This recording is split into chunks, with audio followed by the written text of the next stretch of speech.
और अब बात आ रही है कि अमेरिका कह रहा है कि हम एक सी कॉरिडोर बनाएंगे, मतलब हम एड जो है वो हम लाएंगे, और वो भी सी कॉरिडोर से, जो समुद्र में के माध्यम से एक टेम्पररी पायर जिसको कहते हैं, हार्बर,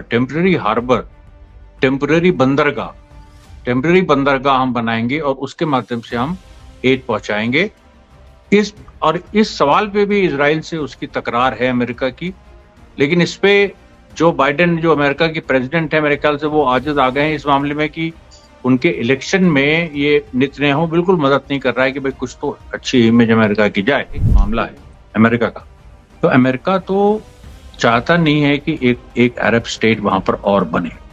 जो ये 2 स्टेट सोल्यूशन की बात हो रही है कि इजराइल भी रहे, पैलेस्टाइन भी बने, और जो यूएनओ का भी कमिटमेंट है, अमेरिका चाहता नहीं। क्योंकि अमेरिका अगर पैलेस्टाइन एक स्टेट बनता है तो अभी जो तेल का जो उसकी जो संपदा गाजा के अंदर है, मतलब बिलियंस ऑफ, मतलब क्या कहेंगे उसको, जो जो क्यूबिक मेट्रिक टन होता है उसमें, मतलब trillion of cubic metric ton जो ऑयल है वो गाजा की जमीन के नीचे है और समुद्र में है, और वो अभी अनएक्सप्लोर्ड है। अब उसको कौन कंट्रोल करेगा? गाजा को कंट्रोल करने के पीछे ये भी बहुत बड़ा एक जो पूरी लड़ाई चल रही है उसमें ये भी बहुत बड़ा फैसला था कि जब 1099 एडी में क्रिश्चियंस ने जेरूसलम जीता था, उसके बाद 1177 एडी में सलादीन ने जेरूसलम वापस लिया। जेरूसलम मुस्लिम्स के पास रहा। जब ये फर्स्ट वर्ल्ड वॉर के एंड में जब ऑटोमन एम्पायर हारा, तो उसके बाद जेरूसलम में वेस्टर्न पावर्स घुस सकी और फिर उन्होंने जेरूसलम इजराइल को दे दिया। मतलब आप ये देखिए कि जेरूसलम इजराइल को दे दिया और एकदम सरेआम। और ये आप देखिए अमेरिका इस पे प्रोपेगेंडा अभी चलाएगा कि कुछ, जैसे पहले उसने चलाया था सोवियत यूनियन के खिलाफ, कुछ इस्लामिक कट्टरपंथी गुट खड़े कर दिए थे, और कुछ इसने वहाबी आइडियोलॉजी को मिसयूज करके इसने इस तरह से करके एक पूरा माहौल ऐसा बना दिया था कि इस्लाम एंटी कम्युनिस्ट है, जबकि असलियत में कम्युनिज्म की जो स्पिरिट है और इस्लाम की स्पिरिट है वो एक ही। बोलता है हिंदुस्तान में आपका स्वागत है। हम लोग आज फिर इजराइल के बारे में बात करने जा रहे हैं। गाजा के ताजा हालात क्या हैं? अभी जो पूरी सिचुएशन है उसमें समझौता वार्ता रद्द हो चुकी है। इसका एक तरह की इसकी औपचारिक घोषणा हो गई है। हालांकि हमास का कहना है कि अभी वो, अगर कोई ऐसी बात लास्ट मिनट आती है तब वो कंसिडर कर सकता है। लेकिन समझौता वार्ता विफल क्यों हुई? समझौता वार्ता विफल इसलिए हुई क्योंकि जो हमास ने जो मिनिमम मांगा कि अगर हम इजरायली होस्टेजेस छोड़ेंगे तो कम से कम ये तो गारंटी करो कि किसी भी तरह इजराइल सीज फायर करे, युद्ध बंद करे, युद्ध विराम जिसको कहते हैं, युद्ध विराम हो, और वो टेम्पररी नहीं हो, वो एक लंबे समय के लिए हो। दूसरा, इजरायली फौजें गाजा खाली करें, और तीसरा, जो डिस्प्लेस्ड लोग हैं, जो लोग विस्थापित हैं गाजा में, जो उत्तर से दक्षिण विस्थापित हुए हैं, वो लोग वापस अपने घर लौट सके। ये 3 जो शर्तें, इसमें कुछ भी ऐसा नहीं है जो बहुत ज्यादा रेडिकल है, बड़ी बेसिक शर्तें हैं। कोई भी इसको मानेगा अगर इतना बड़ा युद्ध रोकना है जिसमें इतना बड़ा नरसंहार हो रहा है। ये शर्त थी, और उसने कहा था अगर ये 3 मान ली जाएं तो हम समझौता वार्ता आगे ले जाएंगे। फिर होस्टेजेस को छोड़ने की बात, फिर कितने पैलेस्टीनियंस को इजराइल छोड़ेगी, कितने को हम छोड़ेंगे, फिर जो उसकी बातें हैं वो बाद में हो सकती। तीसरी, और इसके पहले देखिए जो हमास ने प्रपोजल दिया था 145 दिनों का, 135 दिनों का, सॉरी, जिसमें 45 दिनों के 3 चरण थे। उस प्रपोजल से हमास ने पीछे हटने की भी कोशिश की कि ठीक है, हम जो गाजा में अभी स्टारवेशन हो रहा है, भुखमरी फैली, हम एक कदम पीछे भी हट जाते हैं। लेकिन उस एक कदम पीछे हटने को भी ये लोग ने नहीं माना। और अब बात आ रही है कि अमेरिका कह रहा है कि हम एक सी कॉरिडोर बनाएंगे, मतलब हम एड जो है वो हम लाएंगे, और वो भी सी कॉरिडोर से, जो समुद्र में के माध्यम से एक टेम्पररी पायर जिसको कहते हैं, हार्बर, टेम्पररी बंदरगाह हम बनाएंगे और उसके माध्यम से हम एड पहुंचाएंगे। इस सवाल पे भी इजराइल से उसकी तकरार है अमेरिका की, लेकिन इस पे जो बाइडेन, जो अमेरिका के प्रेसिडेंट है, मेरे ख्याल से वो आजिज आ गए हैं इस मामले में कि उनके इलेक्शन में ये नेतन्याहू बिल्कुल मदद नहीं कर रहा है कि भाई कुछ तो अच्छी इमेज अमेरिका की जाए। तो उन्होंने कहा है कि एक दिन हम अभी जल्दी आ रहा है, when I will call Netanyahu for a conversation with Jesus. और कॉन्वर्सेशन विद जीसस का मतलब होता है कि एक ब्लंट कॉन्वर्सेशन, कि जब आमने सामने कोई नहीं है, बस भगवान है, तो आमने सामने बात करने का टाइम आ गया है, इजराइल को ब्लंटली कुछ कहने का टाइम आ गया है, ये बात बाइडेन ने कही। अब इसको कुछ लोग इस रूप में देख सकते हैं कि भाई बाइडेन जो हैं वो तो देखो युद्ध रोकना चाहते हैं, इजराइल युद्ध नहीं रोक रहा है। लेकिन ये बात भूलिएगा कि इजराइल जो आज भी बमबारी कर रहा है, जब बाइडेन इस बात को बोल रहे हैं, अगर बाइडेन इसी बात को बोलते ही और अमेरिका जो मदद कर रही है इजराइल को उसको रोक के बोलते, जो प्लेन्स इजराइल को सप्लाई हो रहे हैं, जो एम्यूनिशन सप्लाई हो रहा है, जो डेली जो बमों की सप्लाई है, इजराइल के पास है ही नहीं वो कुव्वत की 60,000 टन जो अभी तक गाजा में गिराए जा चुके हैं, पूरे वर्ल्ड वॉर के बराबर एक तरह से हैं, वो इजराइल के पास है ही नहीं इतनी फायर पावर। तो वो तो अमेरिका की मदद से आ रही है ना। तो अमेरिका जब तक ये नहीं रोकेगा, और यही बात हमास ने कही कि अमेरिका अगर कह रहा है कि एक टेम्पररी बंदरगाह हम बनाएंगे और टेम्पररी बंदरगाह जो है उसके बाद हम एड देने की कोशिश करेंगे, तो टेम्पररी बंदरगाह से एड तुम पहुंचाओगे, उसके पहले तुम इजराइल को अगर रोकना चाहते हो तो उसको हथियारों की सप्लाई तो रोको। असली जो बात है कि हथियारों की सप्लाई कम से कम रोको उसको। इजराइल पंगु हो जाएगा, इजराइल बमबारी ही नहीं कर पाएगा। तो मतलब बाइडेन क्या कहना चाह रहे हैं? ये कहना चाह बॉम्बिंग भी चलती रहेगी, लोग मारे भी जाते रहेंगे, तो मतलब जिनको तुम एड पहुंचा रहे हो, जिनको तुम खाने पीने का सामान, मेडिकल एक एड पहुंचा रहे हो, वो मारे भी जा रहे हैं। इजराइल अब इस बात पे उतर आया है कि जब एड लेने के लिए जो भी थोड़ी बहुत एड पहुंच रही है, तो आटा है, चावल है, कुछ इस तरह से जो ग्रेन्स हैं, इनको लेने के लिए लोगों की भीड़ लग जा रही है और वहीं गोली चला दे रहा है। ये 2-3 जगह, नेबलूसी स्ट्रीट पे, राशिद स्ट्रीट पे, सेंट्रल गाजा में ये 2-3 बार हो चुका है कि इजराइल जो है, जो भुखमरी से परेशान जो लोग एड चाहते हैं या कुछ खाने पीने का सामान लेना चाहते हैं, जो पहुंच भी रहा है, उस पे इजराइल गोली चला दे रहा है। ऐसी सिचुएशन में अमेरिका की ये बात कितनी जायज है? अमेरिका का ये कहना है कि हम टेम्पररी बंदरगाह बना दें, यही लग रहा है कि मामले को और टालने की ये तरफ चीजें जा रही हैं। तो कुछ समय दुनिया को इसमें फंसाए रहो कि टेम्पररी बंदरगाह चल रहा है, लोगों तक, गाजा के लोगों तक एड पहुंच रही है, और अपने अमेरिका के लोगों को बेवकूफ बना के ये कहते रहो कि देखो हम कोशिश कर रहे हैं, गाजा को एड पहुंचा रहे हैं। लेकिन सवाल ये है कि गाजा की युद्धबंदी में तुम क्या कर रहे हो? और अमेरिका जैसे देश में और तमाम इस तरह की जो देश हैं, जो पश्चिमी देश हैं, इनमें एक अजीब तरीके का एक माहौल बना हुआ है कि इजराइल से ये लोग नाता नहीं तोड़ सकते। ईस्टर्न लिबरल सोसाइटी है, और हमास जो है वो तो एक जो भी कह लें है, तो वो अरबिक और एक अलग कल्चर है वो। तो वो उस कल्चर से हमारा कोई ऐसा, हम इंटीग्रेट कभी नहीं हो सकते। ये बहुत पुरानी यूरोप की एक वो लड़ाई है। और आप यूं यूं कहिए कि मतलब यूरोप वर्सेस मिडिल ईस्ट या यूरोप वर्सेस एशिया, ये लड़ाई रही है, ये क्रूसेड्स के समय से चली आ रही है। और क्रूसेड्स के समय देखिए जेरूसलम कितना बड़ा मुद्दा था, जब 1099 एडी में क्रिश्चियंस ने जेरूसलम जीता था। उसके बाद 1177 एडी में सलादीन ने जेरूसलम वापस लिया।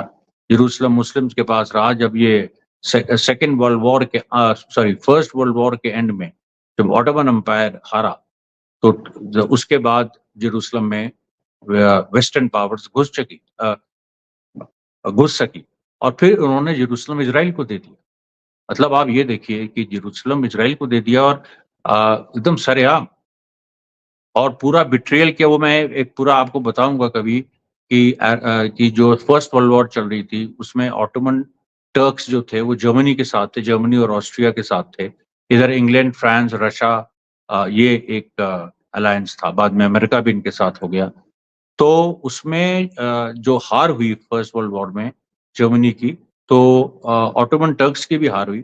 तो ऑटोमन टर्क्स को हराने के लिए खासतौर पे वेस्टर्न पावर्स ने एक अरब रिवोल्ट ऑर्गेनाइज किया 1915 में। देखिए, फर्स्ट वर्ल्ड वॉर चली है 1914 से 1918, और 1915 और 16 के आसपास एक ग्रेट अरब रिवोल्ट इन्होंने शुरू किया, और उसका जो इन्होंने नेता बनाया, जिसको हुसैन बिन अली, जो हिजाज जहाँ पर मक्का मदीना दोनों हैं, सऊदी अरेबिया में जो इलाका है, पहले ये पूरा जो मिडल ईस्ट था, Saudi Arabia, Iraq, Syria, Palestine, Gaza, जहाँ आज इसराइल है, वो इवन इजिप्ट का हिस्सा, एक एक एक हिस्सा इजिप्ट का, सीरिया, ईरान, ये सब जो हैं ये ऑटोमन एम्पायर के अंडर थे, जो टर्किश एम्पायर था, जो खलीफा भी था मुस्लिम्स का।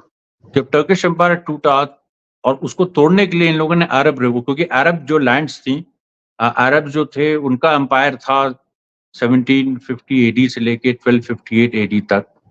जब बगदाद पे जब मंगोलों ने हमला किया, फिर अरब एम्पायर खत्म हो गया। फिर मुस्लिम्स, 3 मुस्लिम एम्पायर उभरे 1258 के बाद में, जिसमें मुगल एम्पायर, ऑटोमन एम्पायर और सफाविद एम्पायर ईरान का था।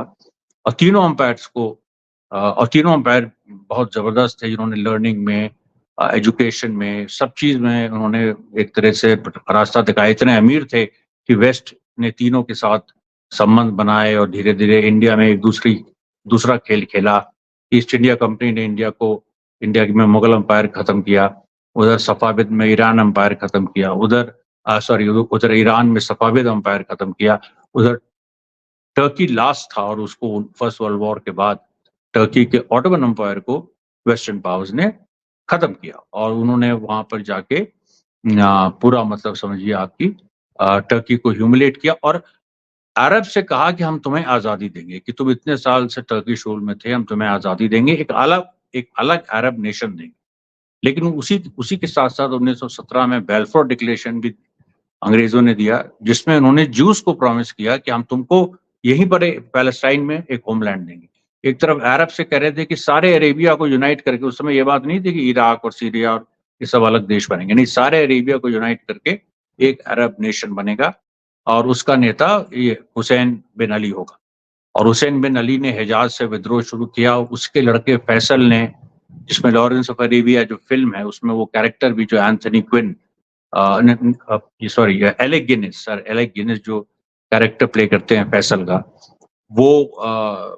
वो इन्हीं हुसैन बिन अली का लड़का। और हुसैन बिन अली ने जब पूरा ये काम किया, अरब रिवोल्ट ऑर्गेनाइज किया, और उसके बाद ये जो ब्रिटिश और फ्रेंच जो ताकतें थी, इन्होंने उसको धोखा दिया। इन्होंने एक यूनाइटेड अरब किंगडम बनाने के बजाय, जिसका राजा ये हुसैन बिन अली हो, और हुसैन बिन अली आपको बता दें, ये उसके इमाम भी थे, ये जो मक्का मदीना जो मॉस्क हैं, उन दोनों के वो एक तरह के सुप्रीम प्रोटेक्टर, मतलब वो उनके अंडर था। तो बहुत बड़ी फैमिली थी, और ये सीधे जो हैशमाइट ब्रांच है, और ये मोहम्मद साहब की ब्रांच से सीधे तरह से ये जो कुरैश ट्राइब मोहम्मद साहब की थी, उससे भी जुड़े थे। तो लेकिन अच्छा, एक तरफ इन्होंने ये हिजाज की फैमिली, ये जो इनकी थी, ये मेनली लड़ी। दूसरी तरफ जो दूसरी जगह नज्द, जो कि मिडिल, क्योंकि हिजाज देखिए तो उधर वेस्टर्न सऊदी अरेबिया में एक स्ट्रिप है, नज्द जो है वो सेंट्रल सऊदी अरेबिया में है। वहां पर जो साउथ डायनेस्टी थी, उसको अमेरिका ने पोषित किया, वो वहाबी थी, और उसको फिर इन लोगों ने, साउथ डायनेस्टी को, जो आज भी रूल कर रही सऊदी अरेबिया, वो साउथ डायनेस्टी को इन्होंने, क्योंकि हुसैन बिन अली जो हैं वो नाराज हो गए वेस्टर्न पावर से, उन्होंने विद्रोह की बातें की, इस तरह की बातें की, अपने को खुद एक अलग से डिक्लेयर किया। तो इन्होंने जो नज्द में जो अब्दुल अजीज जो साउथ डायनेस्टी का था, उससे नज्द पे हमला करवाया, और फिर उसको वो तो उम्र हो गई थी उनकी, फिर वो लड़ नहीं पाए। उनके 2 लड़के जो थे, फैसल और अब्दुल्ला तो फैसल को उन्होंने वहाँ वो जो मतलब थे जो लड़ सकते थे, तो फैसल इन्होंने समझौता किया, फैसल को इराक का राजा बना दिया, अब्दुल्ला को जॉर्डन का बना दिया। और इराक में 1958 तक वो लाइन चली, फिर वो वहाँ मिलिट्री कू हो गया। और जॉर्डन में अभी तक जो लाइन चल रही है वो वही उन्हीं की लाइन है, जो हुसैन बिन अली थे जिनको धोखा दिया था अंग्रेजों ने। और सऊदी अरेबिया में इन्होंने साउथ डायनेस्टी को दे दिया। सऊदी अरेबिया तो शुरू से आप देखिए कि पूरा अरब जो है, ये अलग अलग देश जो ऑटोमन एम्पायर गिरने के बाद जो अलग अलग देश बने, इसको ये वेस्ट की चाल थी। ये यूनिटी नहीं चाहते। जैसे भारत में इन्होंने भारत पाकिस्तान डिवाइड किया, वैसे उन्होंने पूरे अरेबिया को डिवाइड कर दिया। इराक, सीरिया, लेबनान, ये पैलेस्टाइन, ईरान, मतलब ये पैलेस्टाइन, इजराइल, जॉर्डन, ये पूरा इन लोगों ने इसको इस तरह से उसमें छोटे-छोटे और कतार, बहरीन, कुवैत, इस तरह के छोटे-छोटे और भी उन्होंने ऐसे राज बना दिए किसी भी तरह से, ताकि अरब जो हैं वो एक ना रहें। और ये अमेरिका की बड़ी पुरानी नीति है। अमेरिका और उसकी नीति के तहत ही इजराइल बना कि एक तरफ अरब देश अलग रहें, दूसरी तरफ इजराइल एक उनका लठैत, अमेरिका का लठैत एक मिडल ईस्ट में रहे, जिसके थ्रू वो लोग अरब देशों को कंट्रोल करें। और फिर 1938 में ऑयल डिस्कवर हो गया, तो ऑयल जैसे डिस्कवर हुआ वहाँ बहुत ही और मतलब ये लोग कहते हैं अमेरिकन पहले से जानते थे कि यहाँ पर ऑयल है, इसीलिए उन्होंने ये सब किया। और जब एक बार ऑयल डिस्कवर हो गया तो उसके बाद तो फिर ये था कि भाई किसी भी हालत में ये जो अरब नेशंस हैं ये तो डिवाइडेड हैं, ये एक साथ आ नहीं सकते। और ऑयल पे पूरा अमेरिका और ब्रिटेन का कब्जा हो गया। और मतलब ब्रिटेन का कब्जा हुआ, उसके बाद सेकेंड वर्ल्ड वॉर के बाद ब्रिटेन भी कमजोर हो गया, तो अमेरिका वेस्ट का लीडर बन गया, तो फिर अमेरिका का एक तरह से कब्जा हो गया। और अरब जो देश हैं, उन लोगों ने 1948 में एक वॉर लड़ी इसराइल से, 1967 में 6 डे वॉर हुई, 1973 तक, लेकिन उससे कुछ निकला नहीं, क्योंकि अरब देश डिवाइडेड रहे। कभी भी एक साथ आके सारे अरब देश, सऊदी अरेबिया तो हमेशा से अमेरिका का पिट्ठू रहा, उसने कभी भी एक बार भी वो इसराइल के खिलाफ उसने हथियार नहीं उठाए। 1948 में भी नहीं उठाए, 1967 में भी नहीं उठाया, 1973 में भी नहीं उठाया, कभी नहीं। कभी उन्होंने पैलेस्टाइन का जो आज़ादी का आंदोलन शुरू हुआ तो 1948 से 1960s में यासर अराफात उसके लीडर बने, बहुत बड़े लेवल पे वो फैला और आज तो खैर इजराइल तक को वो हरा रहा है। लेकिन उस समय सऊदी अरेबिया ने कभी इनको जगह नहीं दी, बल्कि जॉर्डन ने थोड़ा बहुत दिया, लेबनान ने इनको जगह दी, और अलग अलग जगह से ये ऑपरेट करते थे। तो इसलिए देखिए ये जो पूरा एक मामला है अमेरिका का, तो अमेरिका तो चाहता नहीं है कि एक एक अरब स्टेट वहां पर और बने। जो ये टू स्टेट सोल्यूशन की बात हो रही है कि इजराइल भी रहे, पैलेस्टाइन भी बने, और जो यूएनओ का भी कमिटमेंट है, अमेरिका चाहता नहीं। क्योंकि अमेरिका अगर पैलेस्टाइन एक स्टेट बनता है, तो अभी जो तेल का जो उसकी जो संपदा गाजा के अंदर है, मतलब बिलियंस ऑफ, मतलब क्या कहेंगे उसको, जो जो क्यूबिक मेट्रिक टन होता है उसमें, मतलब trillion of cubic metric ton जो ऑयल है, वो गाजा की जमीन के नीचे है और समुद्र में है, और वो अभी अनएक्सप्लोर्ड है। अब उसका उसको कौन कंट्रोल करेगा? गाजा को कंट्रोल करने के पीछे ये भी बहुत बड़ा एक जो पूरी लड़ाई चल रही है, उसमें ये भी बहुत बड़ा है कि उस तेल को कौन कंट्रोल करेगा। और इसलिए अमेरिका कभी भी नहीं चाहेगा कि हमास या इस तरह के लोग डिक्टेट करें टर्म्स, क्योंकि हमास का ही कहना है कि वो हमारा तेल है, गाजा के लोग ना, जो कि सच बात है। हम डिसाइड करेंगे कि हम कोई कमीशन एजेंट नहीं बनेंगे कि इस पे इजराइल और अमेरिका का कब्जा हो और हमको भी थोड़ा सा कमीशन कोई दे। नहीं, हम, ये हमारा तेल है, हम इस पे काबिज रहेंगे। इसीलिए देखिए हमास को ये लोग खत्म करना चाहते हैं। ये लोग ऐसा फिलिस्तीन चाहते हैं जिसमें हमास ना रहे और बाकी सब उनके दलाल रहें और उनके थ्रू ही ऑपरेट करें।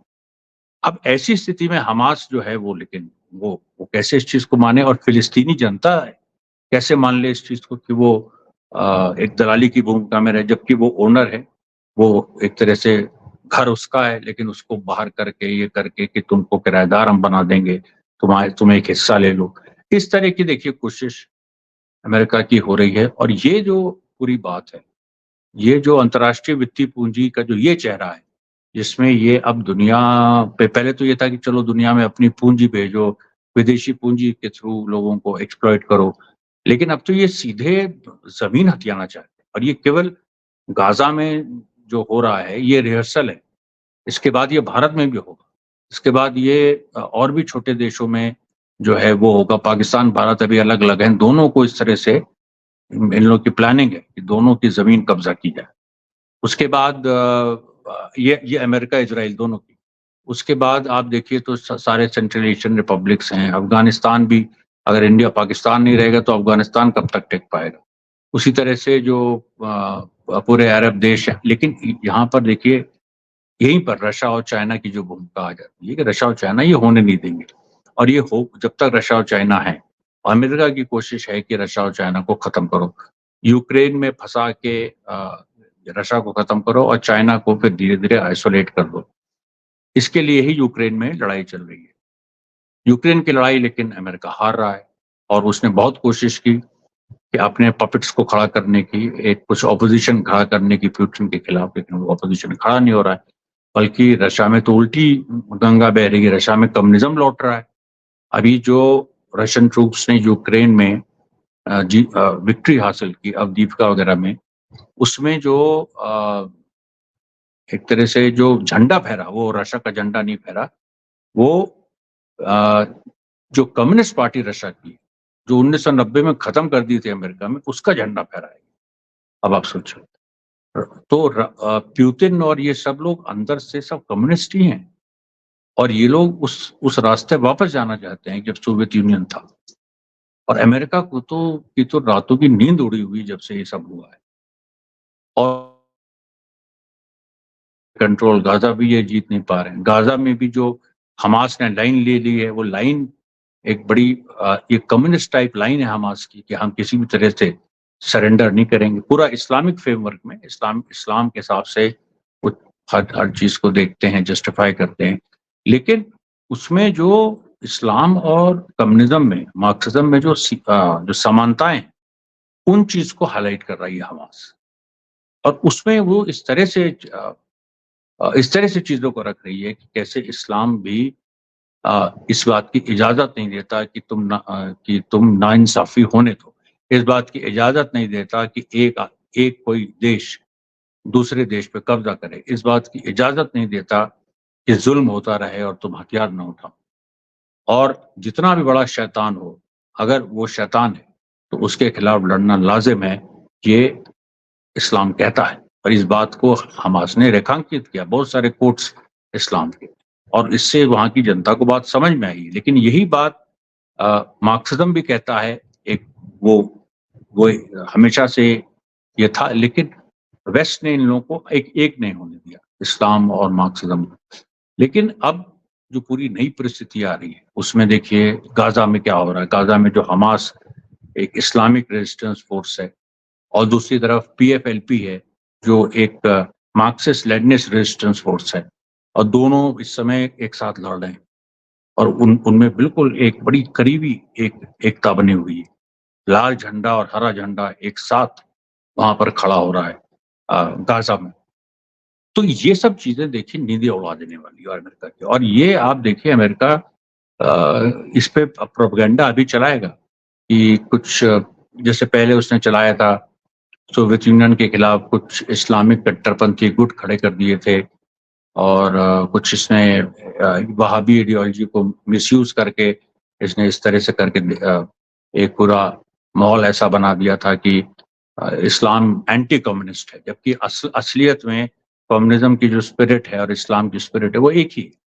बल्कि सनातन धर्म की भी जो स्पिरिट है लड़ने की, जो कि गीता में जिस तरह से बताया गया है, वो एक ही स्पिरिट है, सनातन धर्म की, इस्लाम की, मार्क्सिज्म की।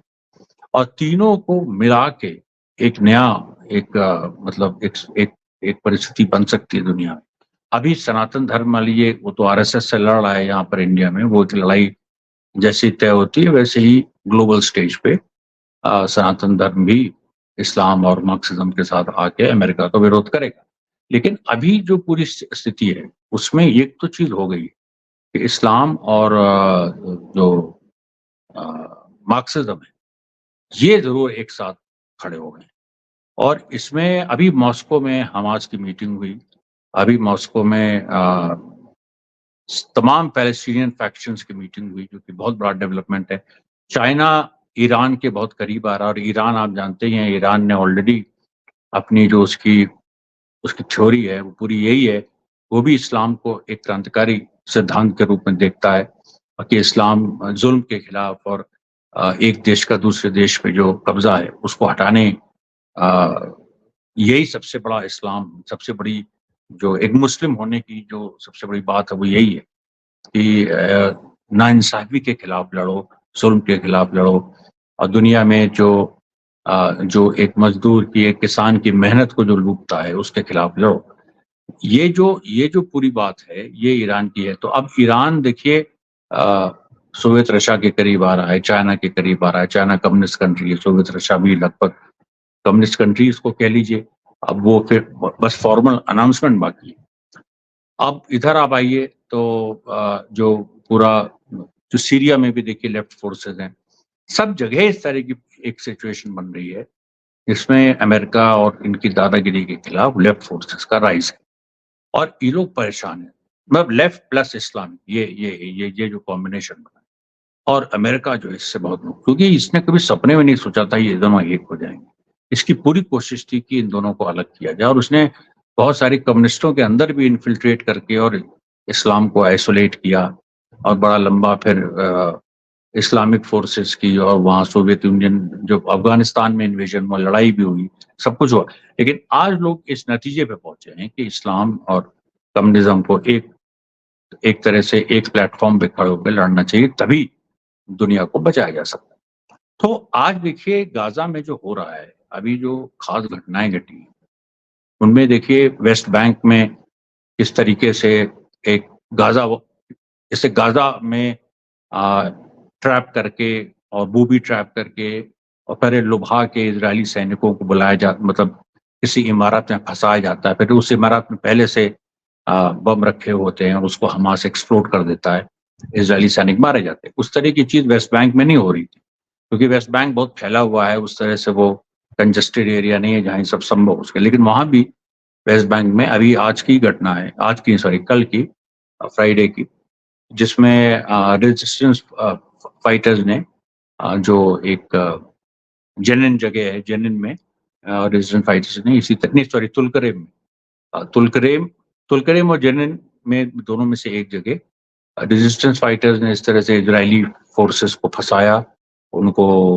उनको लुभाया, उनको लुभा के एक जगह लाए जहाँ पर पहले से पूरी तैयारी थी, और वहां पर जैसे इजरायली सैनिक आए, वैसे दूसरे जो रेजिस्टेंस फाइटर्स थे उन्होंने आरपीजी शेल से मार दिया उनको, और उसमें कई इजरायली सैनिक घायल हैं, उसकी मृत्यु हुई है, अभी उसकी पुष्टि हो रही है। अब देखिए आप यहाँ पर क्या, यहाँ पर जो ऑपरेशन हुआ है इसमें कम से कम 7 पैलेस्टीनियन फैक्शन इन्वॉल्व थे। इसमें जो इस्लामिक पैलेस्टीनियन इस्लामिक जिहाद है, हमास है, जो एक इस्लामिक पॉइंट ऑफ व्यू से चीजों को देखते हैं, पीएफएलपी है, डीएफएलपी है, जो मार्क्सिस्ट पॉइंट ऑफ व्यू से चीजों को देखते हैं, और भी ग्रुप्स हैं जो और नजरिए उनके हैं, लेकिन सब एक हैं इस मामले में। सब एक हैं इस मामले में कि भाई सरमायादारी के खिलाफ लड़ना है, और जो अंतर्राष्ट्रीय वित्तीय साम्राज्यवाद है उसके उसके खिलाफ हमको लड़ना है। तो ये जो एक पूरी बात है, ये इस तरह से उभर के सामने आ रही है। और मैंने जैसे पहले भी कहा था कि हमास ने जो 7 अक्टूबर को किया, उसने दुनिया उसने बदल दी इस मामले में, कि उसने पूरा नंगा कर दिया चेहरा। अमेरिका जो लिबरल अपने को कहता है, इजराइल जो अपने को लिबरल अभी तक कह रहा था, पूरा वेस्टर्न देश जो अपने को लिबरल कह रहे हैं, तुम्हारे सामने 1 लाख फिलिस्तीनी मारे गए, 30 लाख मारे गए, 70,000 घायल हैं, 1 लाख कैजुअलिटीज हो गई, और तुम उनको एड तक नहीं पहुंचा पा रहे हो, और एड के नाम पे राजनीति कर रहे हो कि हम वहां पर एक टेम्परेरी बंदरगाह बना देंगे, हम वहां से इस तरह से चीजों को निकाल देंगे, जबकि तुम्हारा मकसद ये है कि इस लड़ाई को और जारी रखो। तुम इसराइल को कभी भी नहीं, तुमने नहीं कहा कि इस जंग को रोको।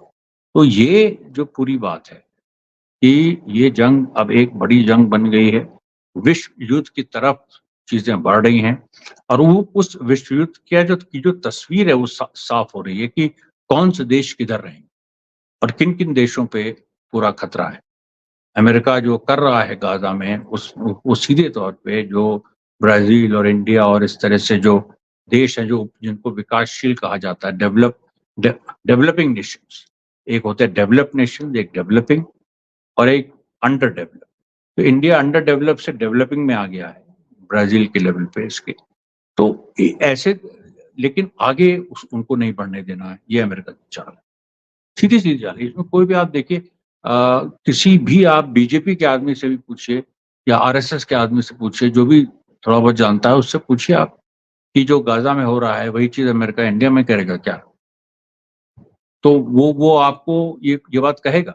ये मोहन भागवत तक इस बात को कह चुके हैं कि भाई ये जो वेस्ट है, वेस्टर्न इंपीरियलिज्म, ये बड़ा डेंजरस है। और ये हालांकि क्योंकि वहाँ गाजा मुस्लिम्स हैं, गाजा में मुस्लिम्स हैं, इजरायलीज उनको मार रहे हैं, ये कर रहे हैं, जो एक विकृत सी सोच है, उसको ये यहाँ के हिंदुत्ववादी जो तथाकथित हिंदुत्ववादी हैं, भाजपा टाइप, ये इसको बढ़ावा दे रहे हैं। लेकिन ये इसके पीछे भी देखिए इसराइल का बहुत बड़ा हाथ है, क्योंकि इसराइल के लोग हैं बीजेपी संगठन, उस काम को करते हैं। और लेकिन जो थिंकिंग के लेवल पे जो बड़ी पॉलिटिक्स है उसमें देखिए मोदी सरकार की हिम्मत नहीं हुई है कि वो फिलिस्तीन का विरोध कर दे। वो जानता है इस बात को, केवल इसलिए नहीं कि मुस्लिम वोट हैं और यहाँ मुस्लिम नहीं, इसलिए नहीं, भारत की जो प्रभुसत्ता है, भारत की सॉवरेनिटी है, वो खतरे में पड़ जाएगी जिस दिन भारत इसराइल के साथ गया। ये एक बात है, क्योंकि भारत अभी फ्रांस और इंग्लैंड नहीं बना है कि वो पूरी तरह से अमेरिका के साथ चला जाए, और उनकी दुनिया का हिस्सा नहीं बन पाया, कभी बन भी नहीं पाएगा, क्योंकि भारत तो एशियन देश, उसका कल्चर, उसकी सभ्यता सब कुछ एशियन है। और आरएसएस भी कुछ ऐसा मॉडल नहीं पेश कर पाई है कि भारत की सभ्यता जो है पश्चिमी है। वो भी पश्चिम को किसी न किसी बहाने वो भी कुछ ना कुछ आलोचना करती रहती है, उसकी मजबूरी है। हालांकि वो काम पश्चिम का कर रही है हिंदू मुस्लिम करके, लेकिन वो उनकी आलोचना भी करती रहती है। और तो मेरा मानना है कि इसमें आरएसएस सरेंडर कर जाएगी, क्योंकि आरएसएस के सामने कोई ऑप्शन नहीं है सिवाय इसके, अगर अमेरिका से लड़ना है और ब्रिटेन से लड़ना है और जो लोग हमको गुलाम बना चुके उनसे लड़ना है, तो मुसलमानों के बिना आज लड़ाई हो नहीं सकती हिंदुस्तान में। तो मुस्लिम और हिंदू एकता की बात मजबूरी है। अगर आरएसएस हिंदू मुस्लिम एकता की बात नहीं करेगी तो इतिहास से बाहर हो जाएगी, उसको बाहर कर दिया जाए। ये बहुत सीधी बात है, और ये जो पूरी सिचुएशन है आपके बीच मैंने रखी, इस पे आप गौर करिएगा, और आने वाले दिनों में हम और ताजा अपडेट के साथ आपके सामने आएंगे। धन्यवाद साथियों, बहुत बहुत धन्यवाद।